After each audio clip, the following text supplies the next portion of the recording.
Bienvenido a nuestra Iglesia Vive. Estamos muy contentos de recibirte en esta casa de adoración y como en toda casa hay algunas normas que queremos enseñarte. Primero, saludar no es solo cortesía, es una forma de acercarnos. Saluda a quien te cruces al llegar. Segundo, procura ingresar 5 minutos antes de que inicie el culto. Tu puntualidad hace parte de nuestra adoración. Tercero, ubícate en las sillas que te asignen los servidores de logística. Tu colaboración hace parte de nuestra organización. Cuarto, durante la alabanza, los niños menores de 10 años se ubicarán en las sillas de colores. Estas sillas están ubicadas en primera fila. Quinto, por favor silencia tu celular. No queremos interrumpir este tiempo tan especial. Sexto, el uso del tapabocas es opcional. Respeta a aquellos que desean usarlo. Esto es Cultura Viva.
Aún antes de hablar, cantaste sobre mí. Has sido tan bueno para mí. Antes de respirar, soplaste vida en mí.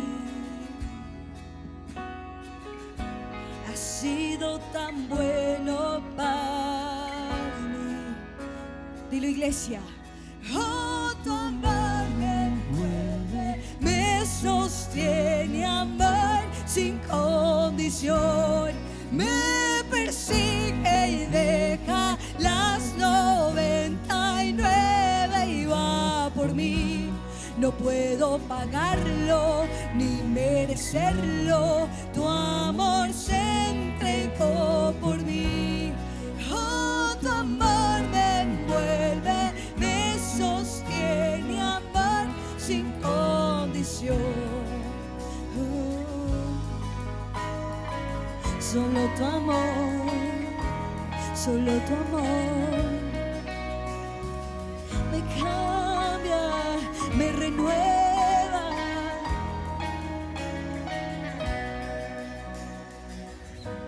Aún lejos de ti, tu amor luchó por mí.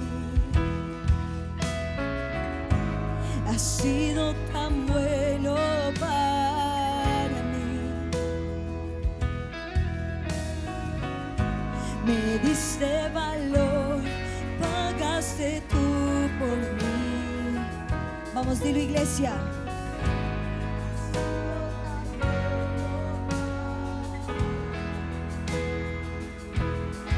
Oh, tu amor me envuelve, me sostiene, amor sin condición.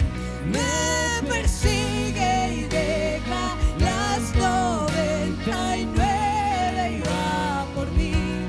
No puedo pagarlo ni merecerlo. Tu amor se entregó por mí.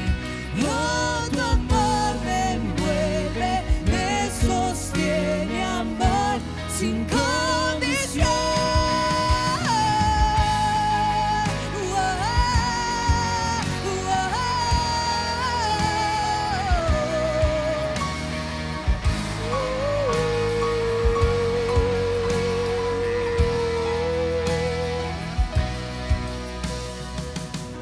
No hay sombra que no alumbres, monte que no escales para encontrarme a mí. No hay pared que no derrumbes, mentira que no rompas para encontrarme a mí. No hay sombra que no alumbres, monte que no escales para encontrarme a mí. No hay pared que no derrumbes, mentira que no rompas para encontrarme a mí. No hay sombra que no alumbres, monte que no escales para encontrarme a mí.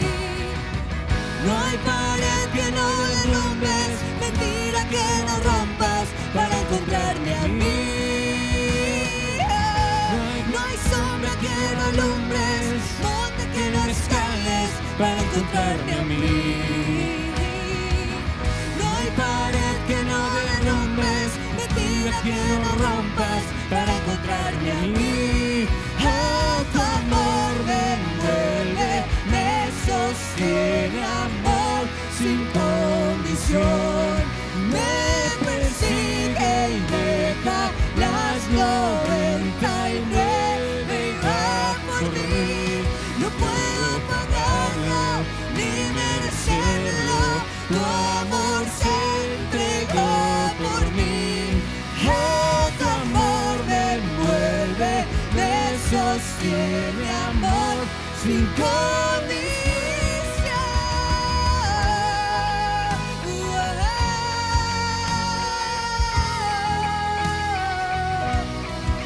Amor que consuela, que protege y cubre.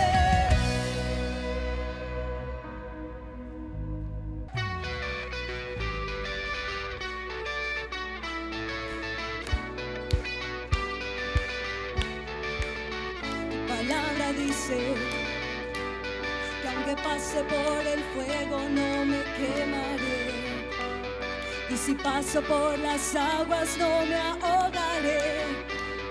Aunque venga oscuridad, por ti caminaré, pues tú siempre vas conmigo. Dice, no hay justo que tú hayas desamparado. Eres pan para el hambriento y necesitado. En mi mesa nunca, nunca has faltado. Tú provees, no has fallado. Yo no temeré. ¿Por qué? Tu promesa es fiel. Tu yugo es fácil, ligera es tu carga. Te entrego mi vida y mi alabanza, mi escudo, mi fuerza, mi seguridad. Con Cristo camino y estoy danzando en cada temporada, danzando en cada temporada.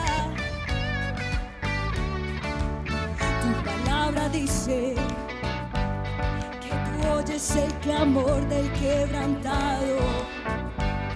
Por tu llaga en la cruz fuimos sanados. Cada enfermedad tú has ganado y mi vida está en tu mano. La cruz fue por salvarnos, que perdonas y redimes el pecado, y en la nube seremos arrebatados.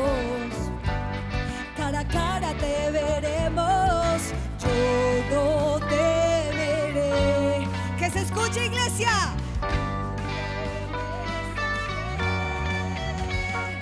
Tu yugo es fácil, ligera es tu carga. Te entrego mi vida y mi alabanza, mi escudo, mi fuerza, mi seguridad. Con Cristo camino y estoy danzando en cada temporada,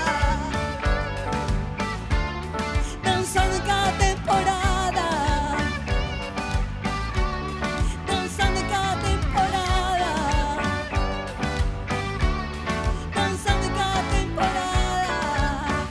Y si se lo sabe, canten conmigo. Dice, sigo danzando, glorificando. En cada temporada tú sigues sobrando. Aunque pase por valle de sombra, danzo, danzo, danzo, danzo. No se apaga ni se apaga este ritmo. Aunque venga contra mí el enemigo, tus promesas siempre van conmigo. Danzo, danzo, danzo, danzo. No se apaga ese ritmo. Aunque venga contra mí el enemigo, tus promesas siempre van conmigo. Danzo, danzo, danzo, danzo. En ti yo confío, en ti yo confío, en ti yo confío, en ti yo confío, en ti yo confío. Tu yugo es fácil, ligera es tu carga. Te entrego mi vida y mi alabanza, mi escudo, mi fuerza, mi seguridad. Con Cristo tu yugo es fácil, tu yugo es fácil, ligera es tu carga. Te entrego mi vida y mi alabanza, mi escudo, mi fuerza, mi seguridad. Con Cristo camino y estoy danzando en cada temporada, danzando en cada temporada, danzando en cada temporada. Danzando, ahí voy danzando y voy gozando, danzando en cada temporada.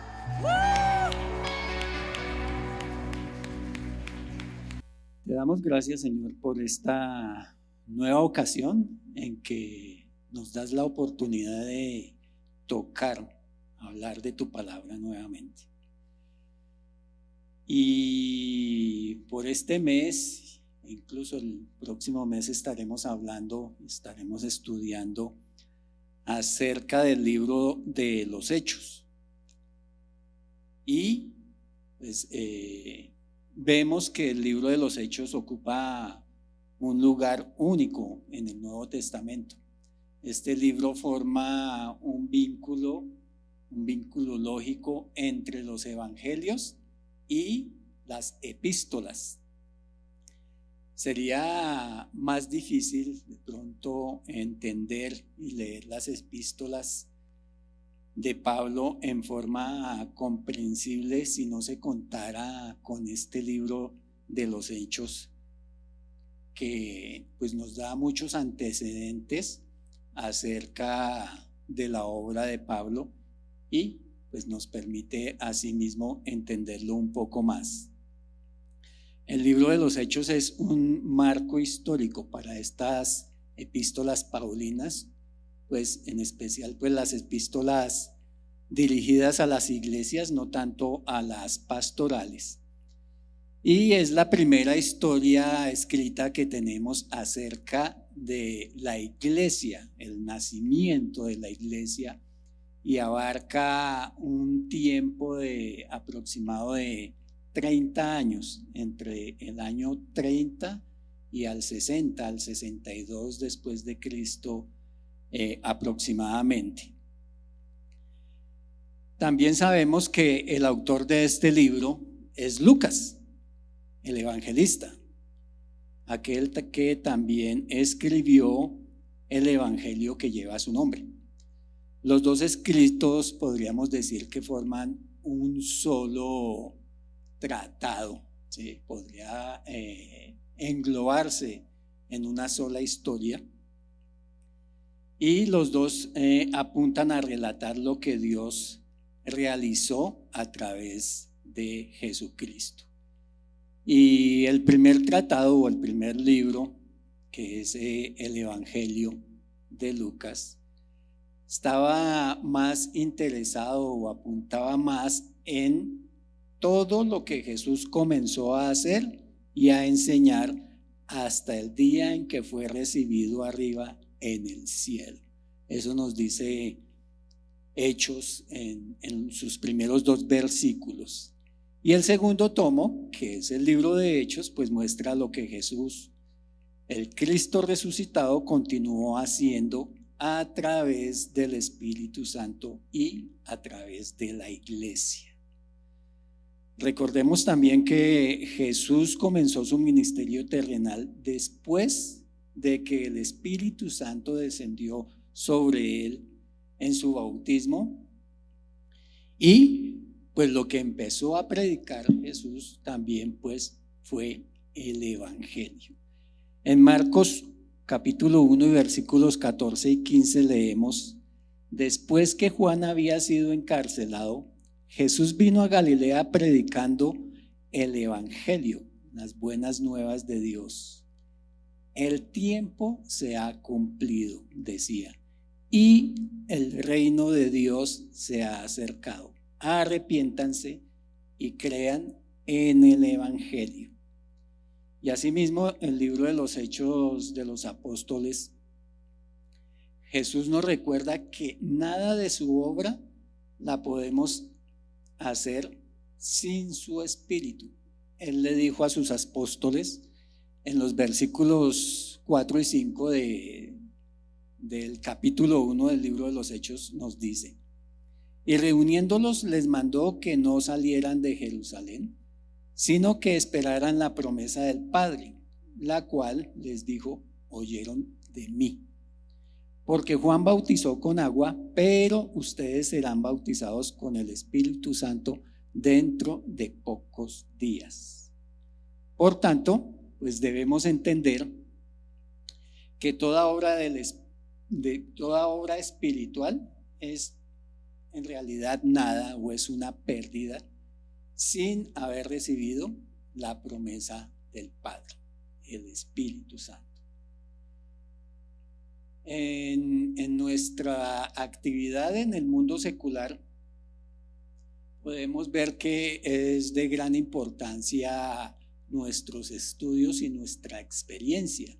Todo esto nos brinda gran ayuda para poder nosotros realizarnos profesionalmente. En el mundo espiritual pues no es igual. Nuestros estudios y nuestra experiencia efectivamente pueden ser de ayuda, pueden ser unas buenas herramientas, pero si no tenemos el poder del Espíritu Santo, de nada nos sirve lo que tengamos, esos estudios, esa experiencia. De nada nos sirve cualquier obra que hagamos espiritualmente si no contamos con esa promesa del Padre. Podemos tener todo en la iglesia, pero si no tenemos el Espíritu Santo, pues no podemos producir nada efectivo. Podemos también decir que el primer capítulo del libro de los Hechos es una introducción para el resto del libro. Ahí nos habla acerca del autor, acerca del tema, acerca de lo que va a desenvolverse en los siguientes capítulos. Los Hechos de los Apóstoles, podríamos decir los Hechos como tal. Los Hechos de los Apóstoles inician en el capítulo 2, cuando la promesa del Padre, el Espíritu Santo, se materializa y empodera a los apóstoles y a otras personas para que actúen y lleven a cabo pues el propósito o la obra encomendada. Y en los primeros 8 versículos de este capítulo primero de los Hechos, Lucas nos enseña cómo la iglesia iba a recibir el poder necesario para llevar a cabo su ministerio. En el versículo 8 leemos: pero recibirán poder cuando el Espíritu Santo venga sobre ustedes, y serán mis testigos en Jerusalén, en toda Judea y Samaria, y hasta los confines de la tierra. Y podemos repasar y resumir lo que pretende, o un bosquejo de lo que nos va a hablar el libro de los Hechos, de esta forma. Primero, pues hay un anuncio de esa promesa en los versículos 4 y 5. Esa promesa es esperar el Espíritu Santo. Hechos 4 y 5 lo volvemos a repasar. Dice: y reuniéndolos les mandó que no salieran de Jerusalén, sino que esperaran la promesa del Padre, la cual les dijo: oyeron de mí. Porque Juan bautizó con agua, pero ustedes serán bautizados con el Espíritu Santo dentro de pocos días. Ese es el anuncio de la promesa. El objeto de la promesa lo vemos en el versículo 8, en su parte A, que ¿cuál es el objeto de la promesa? Poder. Poder y libertad, podríamos decir. Hechos 1, 8a nos dice: pero recibirán poder cuando el Espíritu Santo venga sobre ustedes. Ahí está el poder. Y podríamos hablar de libertad porque pues donde está el Espíritu de Dios hay libertad, nos dice la palabra. Y en tercer lugar tenemos el resultado de esa promesa en la parte B del versículo 8, y ese resultado pues no es otra cosa sino anunciar el Evangelio. 8b nos dice: y serán mis testigos en Jerusalén, en toda Judea y Samaria y hasta los confines de la tierra. Entonces podríamos ver también en estos primeros 8 versículos, que es esa introducción del libro de los Hechos, y vemos ahí claramente ese objetivo que tiene Lucas. Y Lucas pues nos quiere mostrar en primera instancia el poder que tenían los apóstoles por medio del Espíritu Santo, a través de esa promesa que había hecho el Padre. También tenemos esa extensión gradual de la iglesia que se dio en parte pues por el número de personas que se iban agregando a la iglesia. Vemos, ya vamos Se puede ver en el capítulo 2, cuando comienzan realmente los hechos, cómo se añaden a la iglesia primero 3,000 personas, luego 5,000 y así sucesivamente. También en parte pues por el poder de los apóstoles. Sin ese poder ellos no anunciarían las nuevas buenas. Y en parte también pues por la extensión geográfica del evangelio. Y también pues nos muestra Lucas a través de este libro esa labor misionera. Y la podemos ver igualmente gracias a esa extensión geográfica del evangelio. Jerusalén, Judea, Samaria y hasta los confines de la tierra. Pero para cumplir con este propósito, Jesús les mandó a sus apóstoles en primera instancia a esperar la promesa del Padre. Es decir, esa promesa que incluso Jesús mismo ya les había hablado de ella, que venía del Padre. Y en repetidas veces ha sido prometida, o ha sido prometido el derramamiento del Espíritu Santo. Tanto en el Antiguo como en el Nuevo Testamento podemos ver referencias a esa promesa. En Isaías 44:3, como para poner un ejemplo del Antiguo Testamento, dice: porque derramaré agua sobre la tierra sedienta y torrentes sobre la tierra seca. Derramaré mi espíritu sobre tu posteridad y mi bendición sobre tus descendientes. Asimismo nos habla Ezequiel 36, en los versículos 26 y 27, y Joel capítulo 2, versículos 28 al 32. Hacen referencia acerca de esa promesa ahí en el Antiguo Testamento. Promesa también anunciada en el Nuevo Testamento, principalmente pues por Juan el Bautista. Un ejemplo lo vemos en Mateo 3, versículo 11. Nos dice: yo en verdad los bautizo a ustedes con agua para arrepentimiento, pero aquel que viene detrás de mí es más poderoso que yo, a quien no soy digno de quitar las sandalias. Él los bautizará con el Espíritu Santo y con fuego. Marcos 1:8 nos dice: yo los bauticé a ustedes con agua, pero Él los bautizará con el Espíritu Santo. Igual en Lucas 3:16 tenemos esa misma referencia de Juan el Bautista. Entonces vemos que Jesús les dice a sus apóstoles: no se vayan de Jerusalén, permanezcan en la ciudad hasta que sean investidos con poder desde lo alto. Y durante su ministerio terrenal, Jesús también enseñó a sus discípulos que su Padre sería el que enviaría el Espíritu después de que Él se marchara, después de que Él ascendiera al cielo, que no estuviera aquí en la tierra. Sería enviado por voluntad del Padre el Espíritu, esa promesa. Nos dice que Él bautizará a los apóstoles con el Espíritu,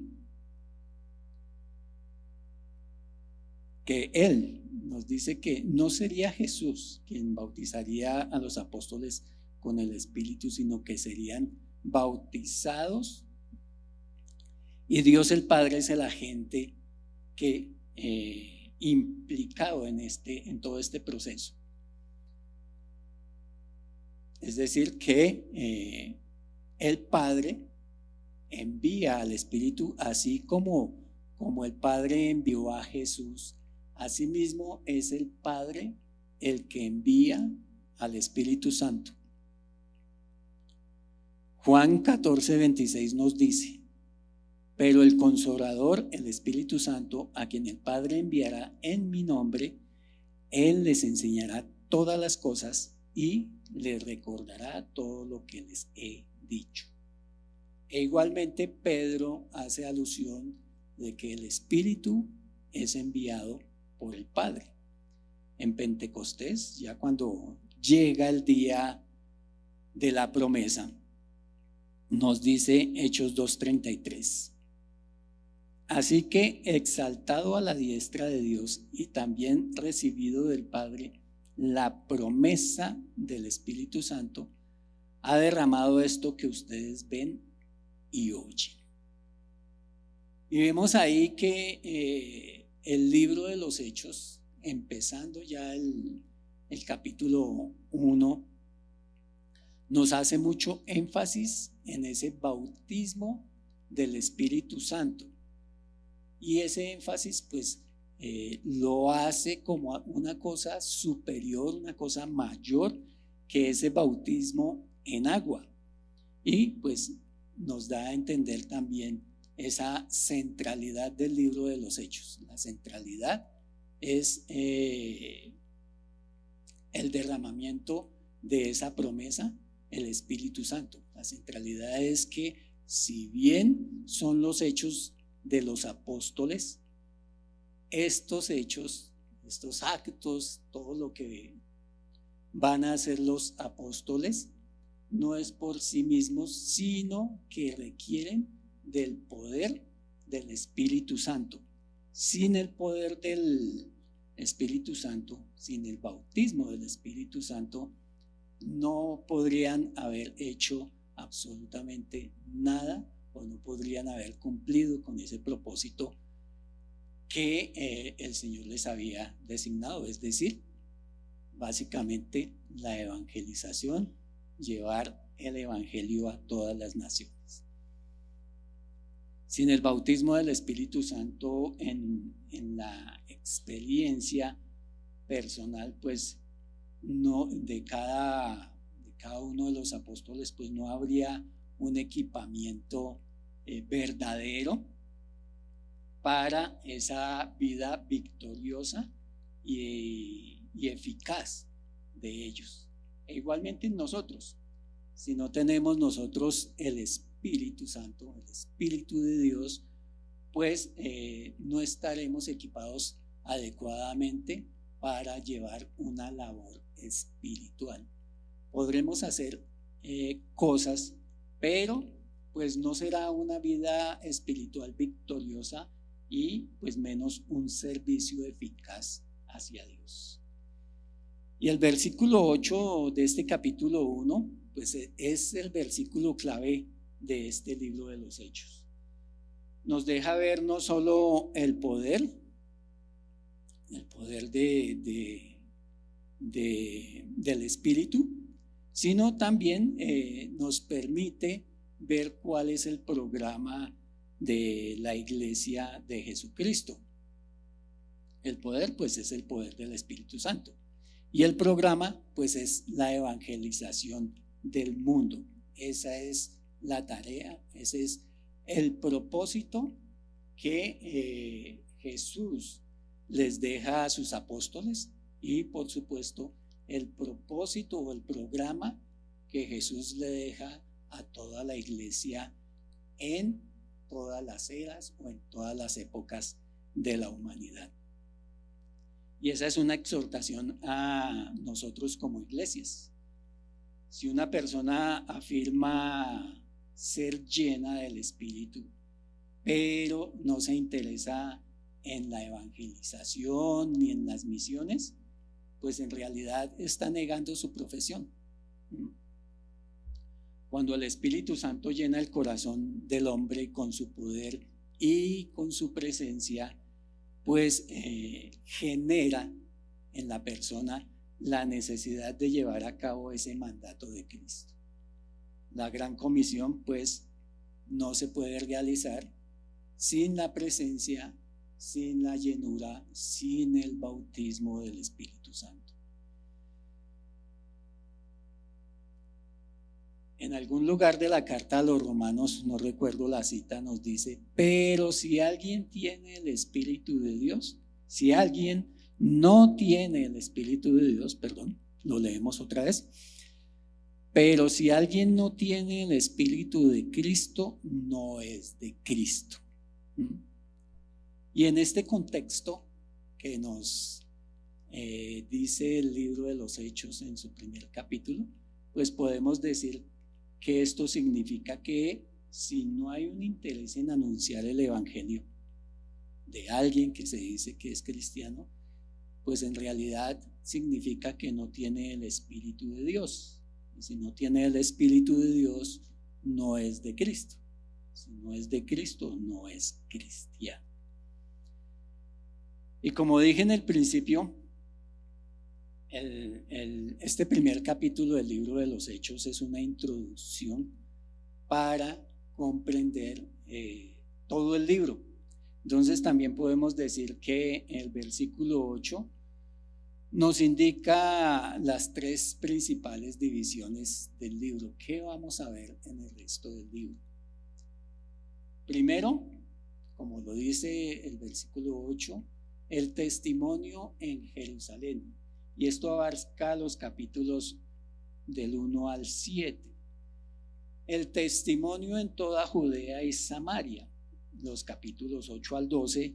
Y el testimonio al mundo gentil, los capítulos 13 al 28.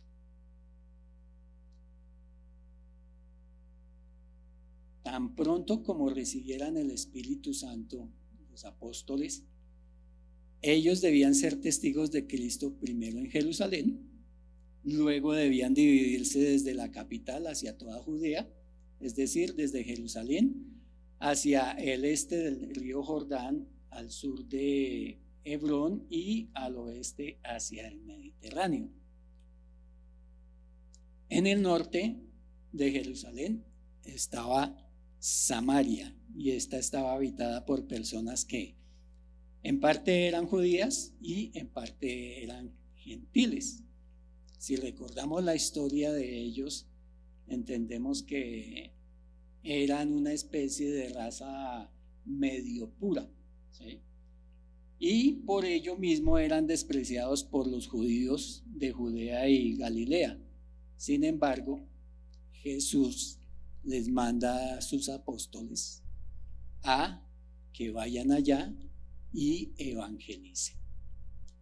Y por último, pues hasta los confines de la tierra, les indica a los apóstoles que Israel ya no podía esperar a que las naciones vinieran a él, sino más bien ellos, como testigos de Jesús, debían salir de Jerusalén hacia las naciones.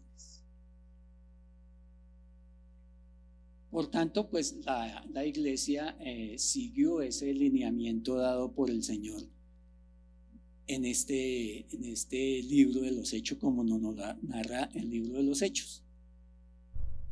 Los apóstoles siguieron este lineamiento que se nos da aquí en este versículo 8. Por último, quiero resaltar la importancia que pone aquí el libro de los Hechos, Lucas, de esas palabras de Jesús de decir la promesa del Padre. Esperar la promesa del Padre o esperar la promesa del Espíritu Santo. Y nos dice con respecto a esto, nos dice nuestro libro Tiempo con Dios, el Tiempo con Dios de junio, en su página 94 nos dice: esperen la promesa del Padre, se refiere al Espíritu Santo.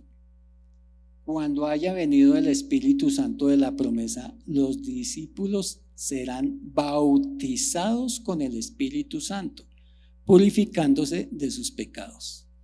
El bautismo en agua es un rito que simboliza el perdón de pecados, y el bautismo del Espíritu Santo es el acto mismo y la esencia de la redención.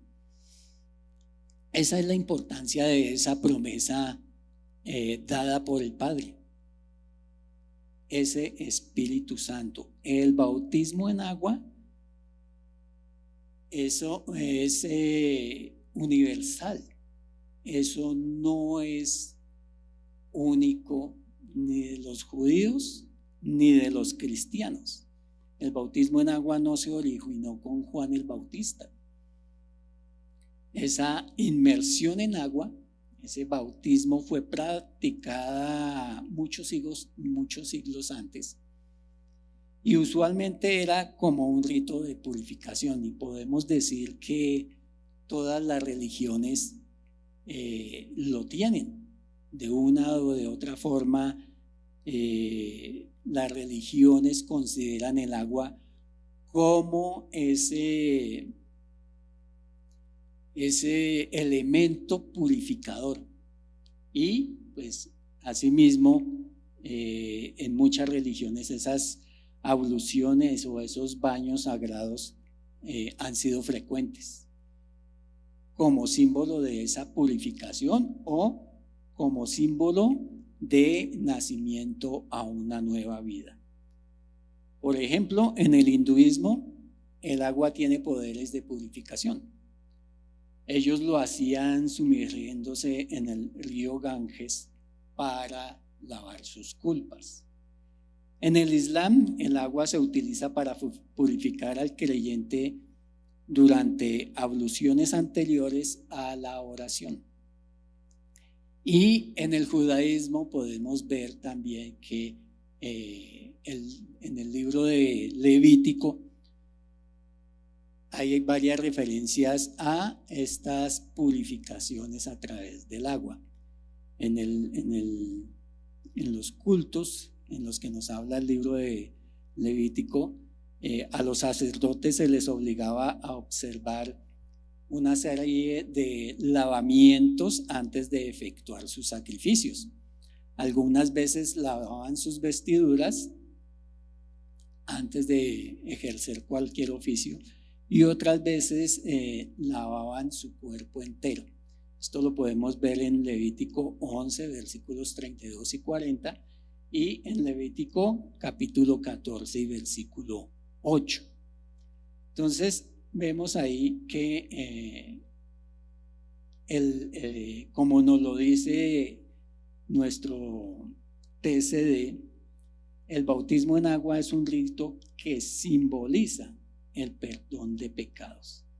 Y el ministerio de Juan el Bautista sencillamente era preparar el camino para nuestro Señor Jesucristo, lo que incluía pues obviamente preparar al pueblo judío por medio de un llamado al arrepentimiento, el anuncio de que el reino de Dios se acercaba y pues la presentación de ese Mesías prometido. Entonces el bautismo en agua vemos que es un rito que lo tienen, si no todas, casi todas las religiones, y la venida de esa promesa, el derramamiento de esa promesa, es decir, el bautismo del Espíritu Santo, ese no es de todas las religiones, ese es únicamente para nosotros, para los hijos de Dios, para los discípulos de Jesucristo. El bautismo del Espíritu Santo, por eso es un suceso mayor y más esencial que el bautismo en agua, porque es único. El bautismo en el Espíritu Santo es único, y solo Jehová Dios, el Dios verdadero, el único Dios, es Él el que promete, y solo a sus hijos les promete que serán bautizados con el Espíritu. Así que ese bautismo, el Espíritu Santo, es exclusivo de nosotros, es exclusivo de la religión cristiana. Solo Dios el Padre, el único Dios verdadero, nos lo da. Y por eso los dejo para terminar con esa promesa esa promesa que nos da nuestro Padre. Hechos 2:39. Porque la promesa es para ustedes y para sus hijos y para todos los que están lejos, para tantos como el Señor nuestro Dios llame. Así que entendemos que el Espíritu Santo es solo para nosotros. Nosotros tenemos el privilegio de gozar la presencia de Dios mismo en nosotros, en nuestro cuerpo y pues obviamente en nuestras vidas. La mayor razón de que tengamos el Espíritu Santo, como nos lo narra el libro de los Hechos, es para poder hacer la obra de Dios. ¿Cuál es la obra de Dios? Llevar el Evangelio a todas las naciones. Ya que gracias al Espíritu podamos hacer otras cosas, no son en especial pues el propósito que tiene la Biblia o Cristo mismo en nosotros. El propósito esencial es llevar el Evangelio, las buenas nuevas, a todas las naciones. Oremos. Señor, te damos gracias por tu palabra y por este libro de los Hechos. Te damos gracias, Señor, por esa promesa del Padre, esa promesa de derramar su Santo Espíritu en nosotros, derramar ese Espíritu Santo para que more en nosotros, para que su presencia esté en nosotros y podamos ser dirigidos en todas nuestras actividades por medio de Él. Dios mío, que tu Santo Espíritu nos exhorte a cumplir el propósito que tú tienes con nosotros, con cada uno de nosotros en esta vida que tenemos aquí en esta tierra, en esta vida temporal, Señor. Te pedimos, Señor, que si no estamos cumpliendo ese propósito dado por ti, que tu Santo Espíritu nos anime, nos exhorte, nos conforte, nos llene y nos permita también cumplir ese propósito, esa obra, Señor. Te damos gracias, Dios, por tu Santo Espíritu, en el nombre de Jesús. Amén. Iglesia, si quieres, levanta tus manos en señal de rendición a tu Señor y prepara tu corazón para este momento de alabanza, para que cantes al Dios vivo y grande.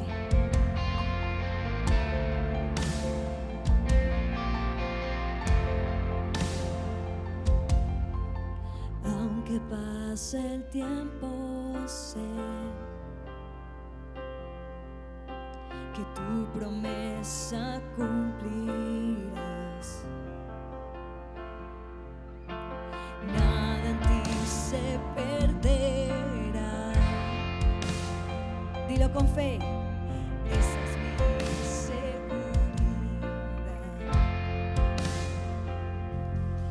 Tus cuerdas de amor cayeron sobre mí.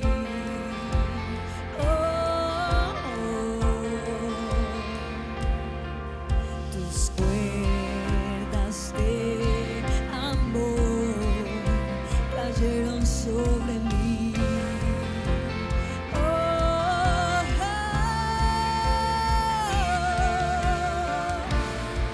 Es tu amor que me sostiene, el que me levanta, el que me da paz, me da seguridad. Es tu amor que me sostiene, el que me levanta, el que me da paz, me da seguridad de lo que vendrá. Tú tienes el control, nunca pierdes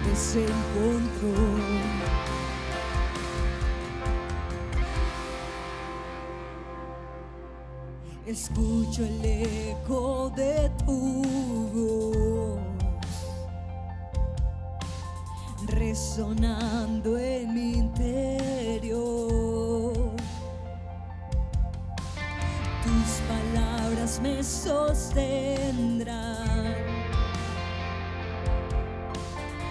Esa es mi seguridad. Di esto con fe, los velos están cayendo, los velos están cayendo hoy.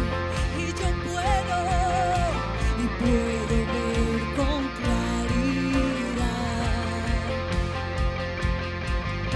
Mi fe se está encendiendo.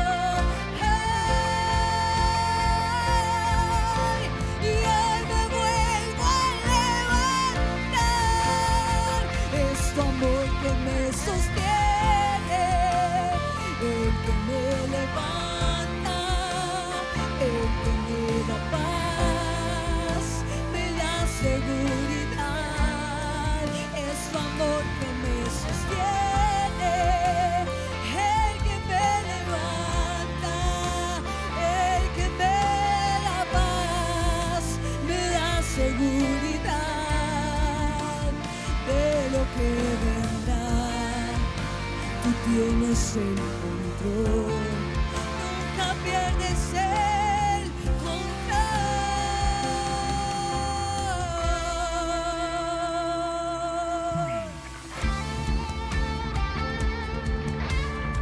En ti yo vivo seguro, en ti encuentro respuesta. Tú eres mi Dios, tú eres mi libertador, el que me sigue de fuerza. De lo que vendrá, tú tienes el control, nunca pierdas el control. Iglesia, que se escuche fuerte, di conmigo. Es tu amor que me sostiene, el que me levanta, el que me da paz, me da seguridad. Es tu amor que me sostiene, el que me levanta, el que me da paz, me da seguridad de lo que vendrá. Tú tienes el control, nunca pierdes el control. Y aún en luto, y aún en enfermedad, y aún en tribulación, tienes el control, Señor.